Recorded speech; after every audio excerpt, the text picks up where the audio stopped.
Okay, thank you very much. The expert group will deliver a report which tries to address a few key questions. Should the ERA be completed, or should we be happy with the current state of the art? If yes, which are the benefits for research and growth and innovation, and are there unintended consequences or tensions? The report says, yes, ERA must be completed. The state of the art is far from satisfactory, not only for cooperation, but also for infrastructures, individual projects, and mobility and careers. And we identify two large groups of benefits: benefits for research in itself, and benefits for economy and society. Benefits for research. The ERA is good for research. It will deliver research of better quality, but also more able to generate positive spillovers. Why is this the case? First, strengthening ERA implies that the largest share of resources, be it for projects or careers, are allocated at European or cross-border level, so that there is a larger selection pool with more competition. We have robust empirical evidence that a larger selection pool increases quality over time, dynamically. For example, policies that place a premium on getting published in high-quality journals, particularly in terms of evaluation and careers, result in increase in submissions and success rates. Universities that compete at world level have a significantly larger share of foreign academic staff. That is, they implement a policy of borderless recruitment. Conversely, we know from evidence that inbreeding is harmful to scientific productivity. And also in catching up countries and regions being exposed to rules of competition that are more severe than the local ones results over time in allowing the establishment of a number, perhaps a small number, of internationally competitive players with positive externalities for all the system. Finally, larger selection pool also means that research teams have more room for cross-disciplinary exchanges, particularly if they cannot do this on their own institution, but can be put in a larger Europe-wide cooperation, creating economies of scope of network type. Second, more competition brings more specialization. That is, if you want, more division of labor at several levels. At institutional level, for example, it will help to accelerate the process of differentiation of universities. If European universities want to maintain, which is probably positive, the Humboldtian model of teaching and research, they will have to arrange this on areas in which they could be competitive. At the regional level, a larger selection pools means fostering a process of specialization. Third, carrying out more research at European and cross-border level also means increasing the visibility of European research, particularly in a period in which there is a massive increase of investment in R&D by Asian countries, where collaboration is important, but in order to collaborate you need to be strong and well organized. So in a sense, these arguments can be summarized as follows. There are good efficiency-enhancing arguments that ERA is good for research. There is also an additional argument: ERA is inefficiency-reducing, in the sense that it will help to reduce the excess duplication in research, which is the fatal consequence of lack of coordination of research agendas at national level. Here we have to be clear. Some duplication is positive for science. No duplication is no good for research. Duplication is the intrinsic consequence of uncertainty.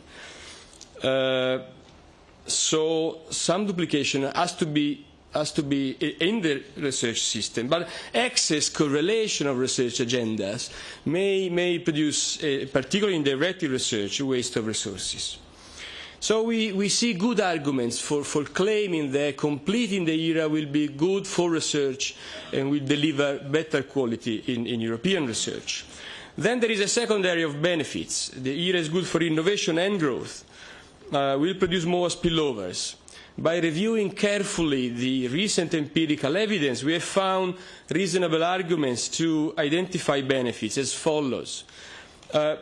Creating a viable link between research, innovation and public demand will increase the size of the market for innovative companies. This will benefit, on one hand, European established companies, increasing the rate of return of private investment into R&D, but also will foster the growth of young innovative companies for which the size of the final market is a major obstacle for growth. Second, focusing on societal challenges, more ERA will try to test solutions on a European or cross-border scale which are not feasible at the national level.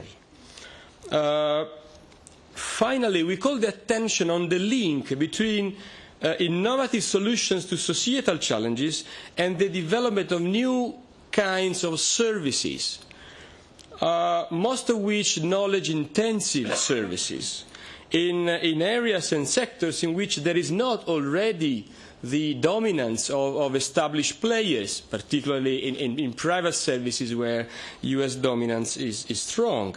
Since we know that the gap in productivity for Europe is in large part due to services, not manufacturing, we see the growth of a highly productive, knowledge-intensive new kind of services as another kind of positive spillover from ERA. Finally, are there unintended consequences or tensions? Yes. Yes, we have tried to keep them into account carefully. They must be addressed and mitigated with clever policies. Probably the main unintended consequence is that at the end of the process we end up with too much concentration. Concentration is an intrinsic property of research systems, but too much may be harmful. Too much concentration at geographic level. Countries and regions with a stronger research base get stronger and stronger, while laggards might fail to catch up. Too much institutional concentration. Universities with already good reputation might concentrate in their hands a disproportionate share of research funds, leaving nothing to others. Of course, this is a paradoxical statement, but too much institutional concentration is another concern, and also too much concentration at the epistemic level. Mainstream science, already established and accepted, might dominate, while, if you want, non-orthodox traditions, diversity, emergent themes, and sometimes also interdisciplinary perspectives might be sacrificed, as some recent evidence shows. We believe these issues should be treated carefully. A somewhat different issue is whether ERA would diminish national sovereignty, and we say no, there is not such a danger, because the system will stay in a new balance between what is decided and funded at national level and what is coordinated at European level. So what we need is political generosity and clever design of policies for the new generations of researchers for our common future. Young people in research are not only native digital, they are also native European, and they understand that Europe is their future, because only a functioning ERA will deliver what they need more: research independence, career based on merit and transparency. So to conclude, let me, after a number of economic arguments, use a sentence from the great literature to illuminate what's at stake. It's taken from Marcel Proust in the second book of La Recherche du Temps Perdu, where he notes our worst enemies are not those that openly oppose our ideas, but those that greatly exaggerate the negative consequences of our ideas and make us hesitant. Once we discover these consequences do not materialize, it's too late. Let's hope that it's not too late. Thank you.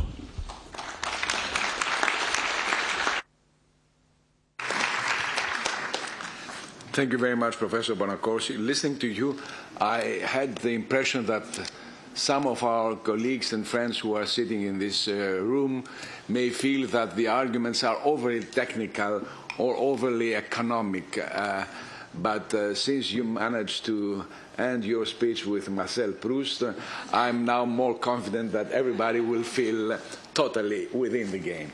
So, yes, please, Professor Tatai, a member of the EIT Executive Committee, professor at the University of Warsaw, University of Technology Business School at Warsaw.